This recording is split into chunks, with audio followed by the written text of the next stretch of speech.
படிப்பும் பேச்சும் இயற்றமிழ், பாடும் பாட்டே இசைத்தமிழ், நடிப்பும் கூத்தும் சேர்ந்ததே நாடகத்தமிழ் என்பார்கள். தமிழ் மொழி இயல் தமிழ், இசைத்தமிழ், நாடகத்தமிழ் என முத்தமிழால் ஆனது. இதில் நாடகத்தமிழ் என்னும் சொல்வழக்கே தமிழ் மொழி பெற்றிருந்த நாடக பழமையை காட்டும். தொல்காப்பியத்திலேயே நாடகம் என்னும் சொல் இடம்பெற்றிருக்கிறது. கூத்துக்களின் வளர்ச்சி நிலையில் நாடகம் உருவாகி தனக்கென ஒரு அமைப்பையும் உருவத்தையும் பெற்றுக்கொண்டது. நாடகத்தின் சிறப்பை ஔவை தி.க. சண்முகம் அவர்கள் நாடகம் கலைக்கு அரசு, நாட்டின் நாகரிகத்திற்கு கண்ணாடி, பாமர மக்களின் பல்கலைக்கழகம், உணர்ச்சியை தூண்டி உள்ளத்து அன்பையும் அறிவையும் தூய்மையையும் வெளிப்படுத்தி மக்களை பண்படுத்தும் மகத்தான கலை என குறிப்பிடுகிறார். சங்க காலத்தில் சிறப்பாக இருந்த நாடகக்கலை களப்பிரர் காலத்தில் வீழ்ச்சி கண்டு, பல்லவர் காலத்தில் மீண்டும் புத்துயிர் பெற்று, சோழர் காலத்தில் நன்கு போற்றப்பட்டது. 17-18 நூற்றாண்டுகளில் நல்ல வளர்ச்சியும் பெற்றது.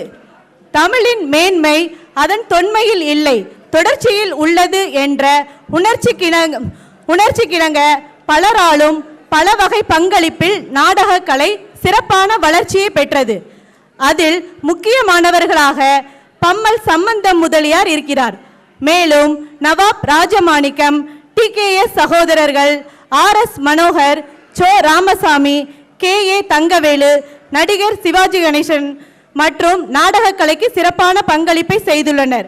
அந்த வரிசையில் நம் சிறப்பு விருந்தினர் டி.வி. வரதராஜன் அவர்கள் தற்போதைய நாடகக்கலைக்கு சிறப்பான சேவையை செய்து வருகின்றனர். அதன்படி குவைத் தமிழ் சங்கம் அதன் 11வது ஆண்டின் 2வது நிகழ்ச்சியாக முத்தமிழில் ஒன்றான நாடகக்கலையை போற்றும் விதமாக தனது உறுப்பினர்களை கொண்டு முத்துச்சரம் என்னும் நாடக விழாவை வழங்க இருக்கிறது. இந்நிகழ்ச்சியை இனிதே தமிழ் தாய் வாழ்த்துடன் தொடங்கும் பொருட்டு திருமதி அருள்செல்வி ராஜ்குமார், திருமதி ராஜசுந்தரி கோமதி நாயகம், திருமதி செல்வி திருமாறன், திருமதி தேவி ஆவடை நாயகம், திருமதி பரமேஸ்வரி ராமகிருஷ்ணன், திருமதி ராதிகா சரவணன் ஆகியோரை மேடைக்கு வருமாறு அன்போடு கேட்டுக்கொள்கிறேன்.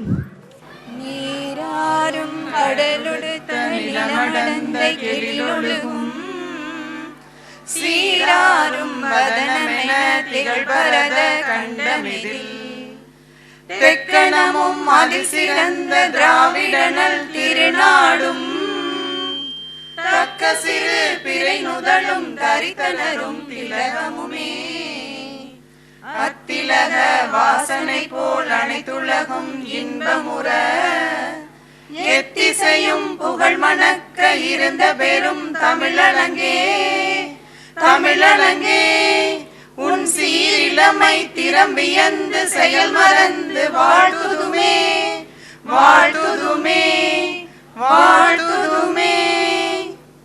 இப்பொழுது அடுத்ததாக வருவது குத்துவிளக்கு. குத்துவிளக்கு ஏற்ற நமது சிறப்பு விருந்தினர்கள் திரு டி.வி. வரதராஜன் மற்றும் திரு கரு பழனியப்பன் அவர்களை மேடைக்கு வருமாறு அழைக்கிறோம். இவர்களை உடன் அழைத்து வர நமது சங்க தலைவர் திருமதி ஆனந்தி நடராஜன் மற்றும் சங்க துணைத் தலைவர் சந்திரசேகர் அவர்களை கேட்டுக்கொள்கிறேன்.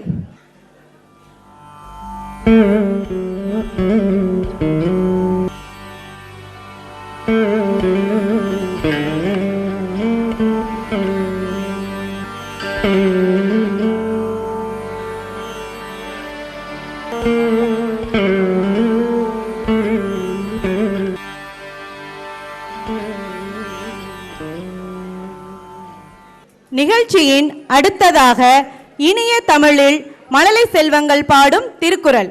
இத்திருக்குறளை பாட பாவனா சாய்தேவ் ஆனந்த், பிரவீன் வேல்முருகன், ஷிபானி கார்த்திகா வீரமணி, ஸ்ருதிகா வைத்தியநாதன், தனிஷா ஜெயகாந்தன், விவேக பிரியா ஜெயமணி, யாழினி சங்கர வடிவேலன் ஆகியோரை மேடைக்கு வருமாறு அழைக்கிறேன்.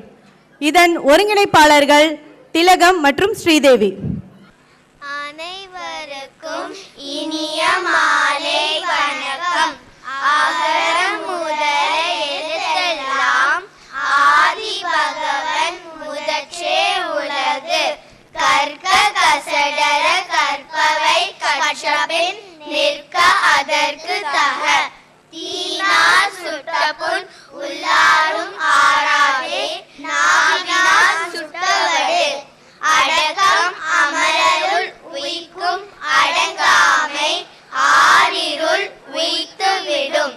ஒழுக்கம் விழுப்பம் தரலான் ஒழுக்கம் உயிரினும் ஓம்பப்படும். அன்பும் அரணும் உடைத்தாயின் இல்வாழ்க்கை பண்பும் பயனும் அது. அன்பெல்லார் எல்லாம் தமக்குரிய அன்புடையார் என்பும் உரியர் பிறர்க்கு. நன்றி. திருக்குறளை பாடிய மழலை செல்வங்களுக்கு பரிசளிக்க திருமதி ஸ்ரீதேவி அவர்களை அழைக்கிறேன்.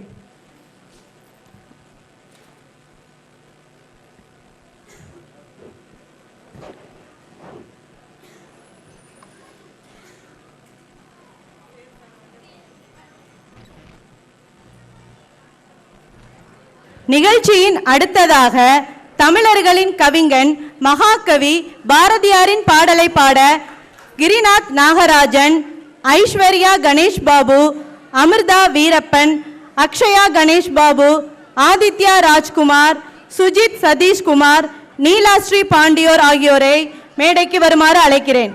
இதன் ஒருங்கிணைப்பாளர்கள் தேன்மொழி மற்றும் ராஜ்குமார்.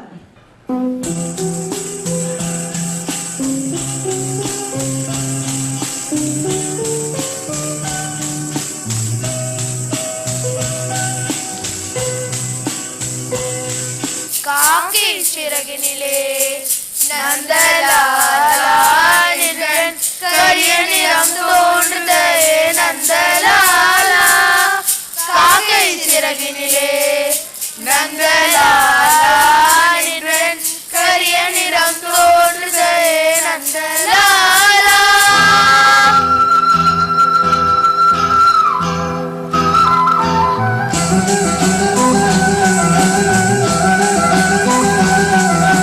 பார்க்கும் மரங்களெல்லாம் நந்தலாலன் என்றன் பச்சை நிறம் தோன்றுதே நந்தலாலா.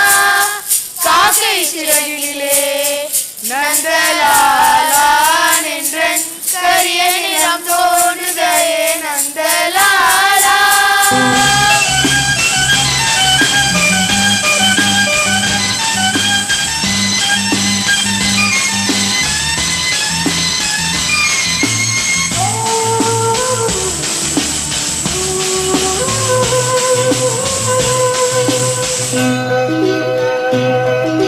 கேட்கும் மொழிகளெல்லாம் நந்தலாலன் என்றன் கீதம் இசைக்குதடா நந்தலாலா.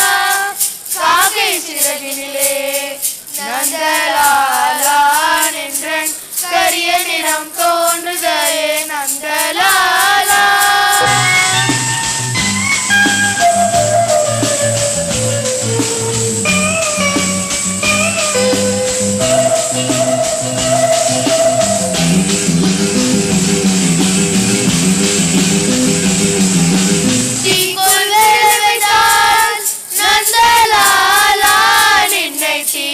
பின்பம் தோன்றுதடா நந்தலாலா காக்கை சிறகிலே நந்தலாலா நின்றன் கரிய நிறம் தோன்றுதலே நந்தலாலா.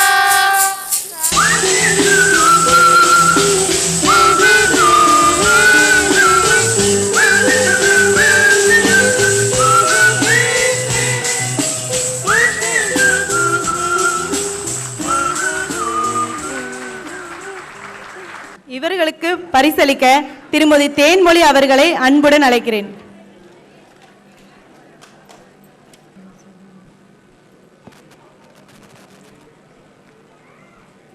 இப்பொழுது முத்துச்சரம் நிகழ்ச்சியை தொடங்கி வைக்க நமது சங்க தலைவர் திருமதி ஆனந்தி நடராஜன் அவர்களை மேடைக்கு வருமாறு அழைக்கிறேன். அனைவருக்கும் வணக்கம். 2016ஆம் ஆண்டு தமிழ் சங்கத்தின் 2வது நிகழ்ச்சியாக நாடக விழாவாக நாம் நடத்துகிறோம். முதல் நிகழ்ச்சி தமிழில் உள்ள இயல் இசை நாடகத்தில் இசையை நடத்திட்டோம். 2வது நாடக விழா. எங்கள் கமிட்டியில் நாடக விழாவுக்கு யாரை கூப்பிடுறது அப்படின்னு நாங்கள் முடிவு பண்ணோம். அப்போ பேசும்போது நாடகங்கள்லேருந்து தான் வெள்ளித்திரைக்கு நிறைய சிறந்த நாடகங்கள் சிறந்த சினிமாக்களாக தயாரிக்கப்படுகிறது அன்னைக்கு வியட்நாம் வீடுலேருந்து அப்படின்னு சொல்லிட்டு ஒரு நல்ல டைரக்டர் யாரு அப்படின்னு பார்த்தோம். நல்ல டைரக்டர்னா ஃபர்ஸ்ட் தன்னுடைய முதல் படம் பார்த்திபன் கனவுல 7 நேஷனல் அவார்ட் வின் பண்ணவர் நம்ம திரு கரு பழனியப்பன் அவர்கள். வெறும் டைரக்ஷன் அது மட்டும் இல்ல, தன் மனசுல தோன்றத நச்சுன்னு மக்கள்கிட்ட சொல்றாரு. அது கபாலியா இருந்தாலும் சரி வேற யாரா இருந்தாலும் சரி அதை பத்தி அவர் கவலைப்படுறது கிடையாது. எனக்கு தோன்றத நான் சொல்றேன் அப்படின்னு பேசுறது மட்டும் இல்ல, நமக்கு அதை பிடிக்கிற விதமா பேசுறாரு. அதனால உங்களை எல்லாம் மகிழ்விக்கிறதும் கருத்து சொல்லணும், நம்ம இந்த ப்ரோக்ராமை நல்ல விதமா நடத்தணும் அப்படின்னு சொல்லிட்டுன்னு திரு கரு பழனியப்பன் அவர்களை கேட்டுக்கிட்டோம். அவங்களும் அப்ப இன்னும் 2 monthsல அடுத்த படம் ரிலீஸ் இருந்தாலும் நம்ம கோய் தமிழ் சங்கத்துக்கு உடனே சரின்னு சொல்லி ரொம்ப சகஜமா பேசி நமக்கு ஓகேன்னு சொன்னாங்க. அதுக்கு மிகவும் நன்றி திரு கரு பழனியப்பன் அவர்கள். அடுத்து நாடகம் கொஞ்சம் கொஞ்சமா அழிஞ்சிட்டு இருக்கு அப்படின்னு சொன்னாங்க. அது யார் சொன்னாங்க? அது இல்ல, நல்ல நாடகத்தை நம்ம கொடுத்தா தரமான நாடகமா இருந்தா மக்கள் அதை தேடி வருவாங்க அப்படின்னு இப்ப வெற்றிகரமா தியாகராஜர் நாடகத்தை நடத்திட்டு இருக்கிறவரு நம்ம திரு வரதராஜன் அவர்கள். 25 வருஷமா நாடக உலகத்துல இருந்துட்டு இன்னைக்கு ஒரு ஷார்ட் டைம்ல 50வது ஷோவா தியாகராஜரை நடத்தி தியாகராஜராகவே வாழ்ந்துட்டு இருக்கிறாங்க. ஏன்னா இப்போ எல்லாம் ஊர்ல எல்லாம் போய் பார்த்தேன், நான் ஒரு ட்ராமாலாம் பார்த்தா மக்கள் அவ்வளோ ஸ்டாண்டிங் ஓவேஷன், ஒரே அழுக, அந்த மாதிரி ரொம்ப அது ஒரு வேற ஒரு உலகத்துக்கு நம்மளை எடுத்துட்டு போற மாதிரி இருக்குது அவருடைய ட்ராமா. அவங்களும் பயங்கர பிஸி ஷெட்யூல்ல 2-3 நாள்னால நான் வந்துட்டு வரேன் 2 நாள் குவைத்துக்கு அப்படின்னு சொல்லிட்டு வந்தாங்க. தேங்க்யூ அண்ணா, தேங்க்யூ வரதராஜன் அவர்கள். அடுத்து நம்மளுடைய மக்கள் நம்ம ட்ராமா காம்படிஷன் சொன்னதும் ரொம்ப ஆர்வமா அதுக்கு பேர் கொடுத்ததோடு இல்லாமல் அவங்களுடைய சின்சியர் எஃபர்ட்ஸை நீங்கள் பார்த்தா தான் தெரியணும். ஏன்னா அவங்க கொண்டு வந்த ப்ராப்ஸாக இருக்கட்டும், ஆக்டிங்காக இருக்கட்டும், நானே இவ்வளோ மெனக்கிடுறாங்களே அப்படின்னு நினைக்கிற அளவுக்கு ரொம்ப அழகாக ட்ராமாவை கொண்டு வந்திருக்காங்க. நீங்கள் எல்லாரும் கொஞ்சம் பொறுமையாக இருந்து அதை பார்க்கணும். ஒரு சின்ன ரிக்வெஸ்ட், 9:15 மணிக்கு நாங்கள் ப்ரோக்ராமை முடிச்சிடுவோம். அதுக்கப்புறம் எந்த விதமான குழப்பமும் இல்லாமல் 3 சர்வீஸில் சாப்பாடுக்கு அரேஞ்ச் பண்ணியிருக்கோம். அதனால யாரும் தயவு செய்து ப்ரோக்ராம் முடியறதுக்கு முன்னால் எழுந்து சாப்பாட்டுக்காக செல்ல வேண்டாம்னு நான் உங்ககிட்ட அன்பாக ஒரு வேண்டுகோள் கேட்டுக்கிறேன். தயவு செய்து, ஏன்னா நீங்கள் கொஞ்சம் பேர் பாதியில் எந்திரிச்சு போனீங்கன்னா ஹோல் ப்ரோக்ராம் டிஸ்டர்ப் ஆகுது. அதனால அது ஒன்று. எந்த குழந்தை அமைதியாக ப்ரோக்ராமில் இருக்குதோ அந்த குழந்தைக்கு லாஸ்ட்டில் நாங்கள் ஒரு ப்ரைஸ் கொடுக்க போகிறோம். ஓடாமல் சத்தம் போடாமல் நாங்கள் அதை வீடியோவில் பார்த்துட்டே இருக்கோம். எந்த குழந்தை இருக்காங்களோ அவங்களுக்கு ஒரு ப்ரைஸ். அதனால் குழந்தைங்க எல்லாம் அமைதியாக அழகாக அன்பாக உட்காந்துக்கணும் அப்படின்னு சொல்லிட்டு அடுத்து ஒரு ரிக்வெஸ்ட். அப்புறம் இந்த எங்களுடைய கமிட்டியில் திரு பிரசன்னா, சக்தி, சாமுண்டீஸ்வரி அவங்கெல்லாம் சேர்ந்து இங்கே வாசலில் உங்களுக்கு நீங்கள் பார்த்துருந்துருப்பீங்க. உங்களுக்கு எங்களுடைய பாரம்பரிய உணவெல்லாம் ப்ரிப்பேர் பண்ணி கொடுத்தாங்க. அவங்களுக்கு என் நன்றி.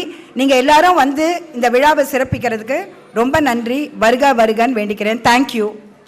வரவேற்பு உரையாற்றிய நமது சங்க தலைவர் திரு ஆனந்தி நடராஜன் அவர்களுக்கு நன்றி.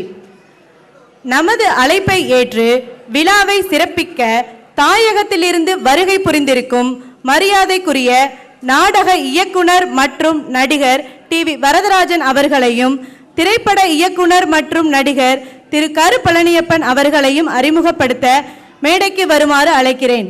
இவர்களை உடன் அழைத்து வர சங்க பொதுச் செயலாளர் திரு ரவிக்குமார் அவர்களை கேட்டுக்கொள்கிறேன்.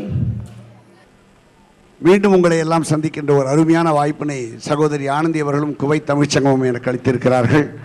அதுவும் ஒரு அருமையான கிரியேட்டிவ் டைரக்டரோடு இணைந்து இந்த நிகழ்ச்சியிலே கலந்து கொள்கின்ற பழனியப்பன் சாரோட கலந்து கொள்கின்ற ஒரு வாய்ப்பை எனக்கு கொடுத்ததுக்கு முதல்ல நன்றி. நான் குவைத்துக்கு இது 6வது முறையாக வருகிறேன். சென்ற எனக்கு தெரிஞ்சு அது மாதிரியாக வந்திருக்கிற ஒரே கலைஞன் நானாக தான் இருப்பேன்னு நினைக்கிறேன். 6 முறை ஒரு 15 ஆண்டுகளுக்குள்ளாக வந்திருக்கிறேன். 4 முறை நாடகங்கள், 1 முறை இயக்குனர் சிகரம் பாலச்சந்தரோடு, 1 முறை மறுபடியும் நாடகம் போடுவதற்காக இப்பொழுது ஒரு முறை வந்திருக்கிறேன். நான் ஒரு 2000லேருந்து 2016க்குள்ளே 16-17 ஆண்டுகளாக குவைத்தை பார்த்து கொண்டு இருக்கிறேன். நான் பார்த்த குவைத்து திடீர்னு பார்த்தா ஏர்போர்ட் பிரம்மாண்டமாக மாறி இருக்கு. அந்த விசா கலெக்ஷன் சென்டர் மாத்திரம் அதே இடத்துல தான் இருக்குது. மற்றபடி குவைத் ஏர்போர்ட் மாறி இருக்கு. குவைத்தில் நிறைய க்ரௌடே இருக்காது. முன்ன ஏர்போர்ட்டில் தாண்டி வெளியிலேயே வர முடியல. இங்கே வந்தால் பெரிய பெரிய பில்டிங் வந்திருக்கு. எனக்கு தெரிஞ்சு சுல்தான் சென்டர், சிட்டி சென்டர் தான் பார்த்துருக்கேன். நிறைய மால் வந்திருக்கு, ரோடெல்லாம் பில்டிங் வந்திருக்கு. குவைத் மிக மிக மிக அதிக அளவிலே மாறி இருக்கிறது. ஆனால் நீங்கள் இருக்கிற அன்பு உள்ளங்கள் நீங்கள் மாறவில்லை, அப்படியே அன்பு செலுத்திக் கொண்டிருக்கிறீர்கள். உங்களுக்கு என்னுடைய நன்றியை தெரிவித்துக் கொள்ள கடமைப்பட்டு இருக்கிறேன். எனக்கு ரொம்ப சந்தோஷம். நான் முதல்ல ஒரு நாடக நடிகனாக அயல்நாட்டுக்கு என்னை அழைச்சின்னு வந்தது குவைத்துக்கு தான். நாடக நடிகனா. நான் அதுக்கு முன்னாடி அயல்நாட்டுக்கு போயிருக்கலாம். அது காரணம் நம்ம ஏஎன்னும் ஆனந்தியும் தான். அப்போ இங்கே அழைச்சின்னு வந்து முதல்ல ஒரு நாடக நடிகனை அயல்நாட்டை அறிமுகப்படுத்திய வேலை 3 பாஸ்போர்ட் ஃபில்அப் ஆகி உலகம் முழுக்க நான் சுற்றிக்கிட்டு இருக்கேன் அப்படின்னா அதுக்கு இந்த குவைத் மேடை தான் காரணம். அதனால் அந்த குவைத் ரசிகர்களுக்கும் கலைஞர்களுக்கும் என்னுடைய நன்றியை நான் தெரிவித்துக் கொள்ள கடமைப்பட்டு இருக்கேன். நான் இப்போ அதிகமாக நாடகத்தை பற்றியோ எதை பற்றியோ பேசவில்லை. ஆனால் ஒரு விஷயம், நாடகத்தில் நாடக கலைஞர்களுக்குள்ள ஒரு போட்டியை வச்சுருக்குங்கிறது, போட்டிங்கிறது அவங்களுடைய திறமையை வெளியில் கொண்டு வருகிறது தான் நாடக மேடை. இந்த லைவ் மேடை ஒன்றுத்தில் தான் நம்ம தனிப்பட்ட முறையில் நம்முடைய க்ரியேட்டிவிட்டியை ஈஸியாக காமிக்கலாம், எல்லாத்தையும் கொண்டு வரலாம். நான் இங்கே இருக்கிற கலைஞர்களோட 4 முறை நாடகம் நான் தனியாக வந்து இங்கே இருக்கிற கலைஞர்களை தயார்படுத்தி இவர்களுடன் நடித்து, இவர்கள் என்னுடன் நடித்திருக்கிறார்கள் என்று நான் சொல்ல மாட்டேன், இவர்களுடன் நான் நடித்து பெருமை பெற்றிருக்கிறேன். அப்படிப்பட்ட அருமையான கலைஞர்கள் இங்கே குவைத்தில் இருக்காங்க. ஒரு நல்ல திறமை உள்ள கலைஞர்கள். அவங்களெல்லாமா சேர்ந்து ஒரு 6 நாடகங்களை போட்டு அவங்களுக்குள்ள இருக்க தனித்திறமையை எங்களுக்கு காட்டவிருக்கிறார்கள். அதை பார்த்து நிச்சயமாக சொல்லுகிறேன், இந்த நாடகங்களை பார்த்து நாங்களும் எங்களுடைய நாடகம் குறித்த எங்களுடைய நாலேஜை செம்மைப்படுத்திக் கொள்ள ஒரு வாய்ப்பு இருக்கிறது என்ற நம்பிக்கையில் இப்போ உங்ககிட்ட நான் பேசியிருக்கிறது வெறும் செய்தி சுருக்கம் தான். விரிவான செய்திகள் பிறகு. நன்றி, வணக்கம். கூடியிருக்கும் அனைவருக்கும் வணக்கங்கள். ஒரு சென்னையில் எக்மோர் வாசலில் உட்காந்து செருப்பு தைக்கிற ஒருத்தன் வந்து ஒரு மணி நேரத்தில் கிட்டத்தட்ட 1.5 லட்சம் பேர் கடந்து போவாங்க அந்த ரயில்வே ஸ்டேஷனுக்கு வெளியே. அப்படி கடந்து போகும்பொழுது அந்த 1.5 லட்சம் பேருடைய முகத்தை அவன் பார்க்கவே மாட்டான். அந்த 1.5 லட்சம் பேருக்கு 3 லட்சம் கால். அந்த 3 லட்சம் காலில் எந்த செருப்பு அருந்து போகும்னு மட்டும்தான் செருப்பு தைக்கிறவன் பார்த்துக்கிட்டே இருப்பான். காரணம் அதுதான் அவனுக்கு தொழில்னு. அந்த மாதிரி எனக்கு லேசாக முடி கொட்ட ஆரம்பிக்கும் போது நான் என்ன செய்வேன்னா, பார்க்குற ஆளையெல்லாம் தலையை தான் பார்த்துக்குவேன் எப்படி இருக்குன்னு. அப்படி எப்பொழுதும் நான் ஆச்சரியப்படுத்தணும் 30 ஆண்டு காலமாக வரதராஜன் அவர்கள் தான். எப்படி ஒருத்தருக்கு இவ்வளோ முடியோடு ஒருத்தர் இருந்துகிட்டே இருப்பார் அப்படின்னு. காரணம், நான் பள்ளிக்கூடத்தில் படிக்கும்போது நான் ஒரு செய்தி படித்து பார்த்துருக்கேன். அப்போ எப்படி இருந்தாரோ அப்படியே இப்பவும் இருக்காரு 30 வருஷம் கழிச்சுங்கும் போது